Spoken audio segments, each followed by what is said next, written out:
থাকতে হবে না, আমার লোক তোমার বাড়িতে দুধ পৌঁছে দেবে। তাই হাগুদা তো তোমার দুধ নেবো, তা তোমার দুধের জল মেশানো নেই তো? এই উল্টো কথা বলো, দুধ কিন্তু সব ফেলাবো বলেছি। তোমার দশা দুধ দশা কমে যাবে। ঠিক আছে চলে যাচ্ছি, দুধে আসতে দেরি হলে আমার নাম পদ্ম, আমার শাশুড়ি মার সাথে তোমার করবো জ্যান্ত ছেড়াদ্দ। না না, আমার মরণ দেখে খুব ভয় লাগে। আমি বলছি আমার তো খদ্দের আসছে, তোমার খদ্দেরটা কোথা? আরে বাবা, তোমার তোমার খোঁজে লাগবে, আর আমার খোঁজে বেলা 10টার পরে ঢুকবে। বাড়িতে বলো তাল খাবে ব্যবসা, এখানে তুমি 10টার পরে খদ্দের আসবি। কি ব্যবসা আরম্ভ করেছে বলো? ঠিক আছে, প্রায় 10টা বাজে যাচ্ছে, দেখি ওর খদ্দেরটা কখন আসে। দিদি গো, আজকে মনসা পুজো, তা গোটা পাড়া খুঁজছি, কোথাও দুধ পাইনি। শেষে রতনের মা বা তুই বাজারে চলে যা, সেগুলো দুধ পেয়ে যাবি। তাই বাজারে এসে দুধ কিনতে দেখি তো তোরা কোথায় বসে। ও মাসি, আমাদের তো মনে মাসি না তুমি যখন পিছন ফিরেছিলে তখন মনে হচ্ছিল মাসি। এই সামান্য ঘুরেছো দেখি না হরি গাছ। দেখ দাদা, আমার অত কথা বলার সময় নেই, ঝক করে দুধ দাও, আমাকে পুজো দিতে হবে। কত কত কত কত কত কত আর নেবো, পুজোর জন্য অল্প করেই নেবো। ও টুম্বাবতী, হ্যাঁ বলো। রাম হবে? আরে রাম কি, রাম লক্ষণ সীতা ভরত সব হবে। আচ্ছা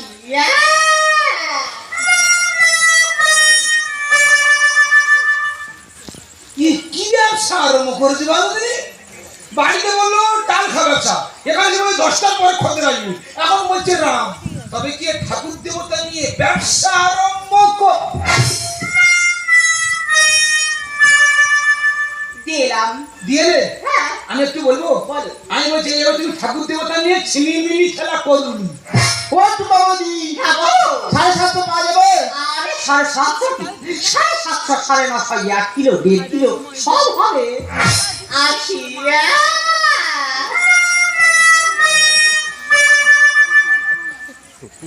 শালা আমি এবার ঠিক বুঝতে পেরেছি, আমাদের বউ মদ ব্যবসা আরম্ভ করেছে।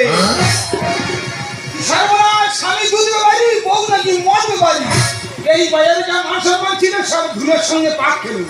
আমি তাই তো বলি, ও শাড়ি করে লিপস্টিক মারে কেন? ওর বাঁচাবো না, ওর আমি জ্যান্ত মেরে দেবো। দিলাম। দিয়েলে হ্যাঁ তোমার দাওয়াচ্ছি, তুমি মদ ব্যবসা আরম্ভ করেছো। হ্যাঁ 750, বাড়িতে তুমি একবার চলো। 750, 950 জন্য আমি তোমার কি হারাবো? মানুষ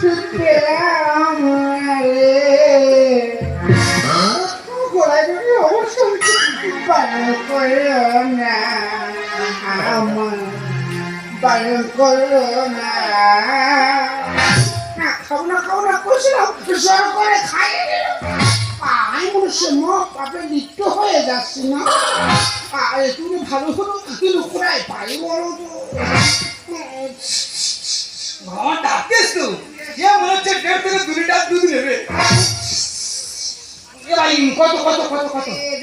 এই টুম্বাবতী দোকানটা করে বললি দাদা, ওই দোকানটা কালকে রাতে পুড়িয়ে দেওয়া হয়েছে। এটা তো পাই না, সেটা ব্যবসা করছে না দাদা।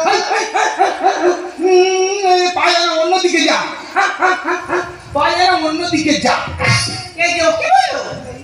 আরে কি বললো? না ও কিছু বলেনি, ও বলছে যে আমি ডায়মন্ড যাবো রাস্তার কোনটা।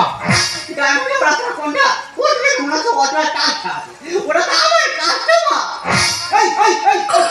আমি কি বলছি না, তোমার কত লাগবে? ওই হাফ হলে হবে। আমি বলছি ওর মদ দিউনি, কালকে তোমার গাড়ি উপর পড়বে। এই শোনো, আমার কাস্টমার আমার গায়ে পড়বে, কি নিতে পারবে সেটা আমাকে বলিয়ে দাও।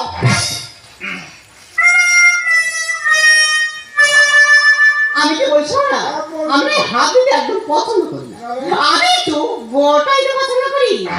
সেটা বড় কোটা না, সেটা বড় কোটা না, তুমি গোটা বোতল দেবে, আমি গোটা 200 টাকার নোট দেবো। আমি তখন তো মদ দিই, আমি জানি তো আমার দিকে মামরছে। তুই গরিব অবস্থায় মদ খেয়ে ঘুরে বেড়াচ্ছিস, তা কি খাবো কি? দুধ খাবি না, দুধের জল মদে বল, মদ হলো আঙুর ফল। তোর সঙ্গে কথা বলা আমার মহাপাপের কর্মফল। আমি কি বলছি না ভাই, আমি বলছি তোর কে মরে গেছে? না, মা মরে গেছে না। সেই কালিস আমি জানি, মদ খেলে প্রচুর কাঁদানি আমি বলছি ভাই, তোর মা মরে গেছে। তোর মা কবে মরেছে রে ভাই?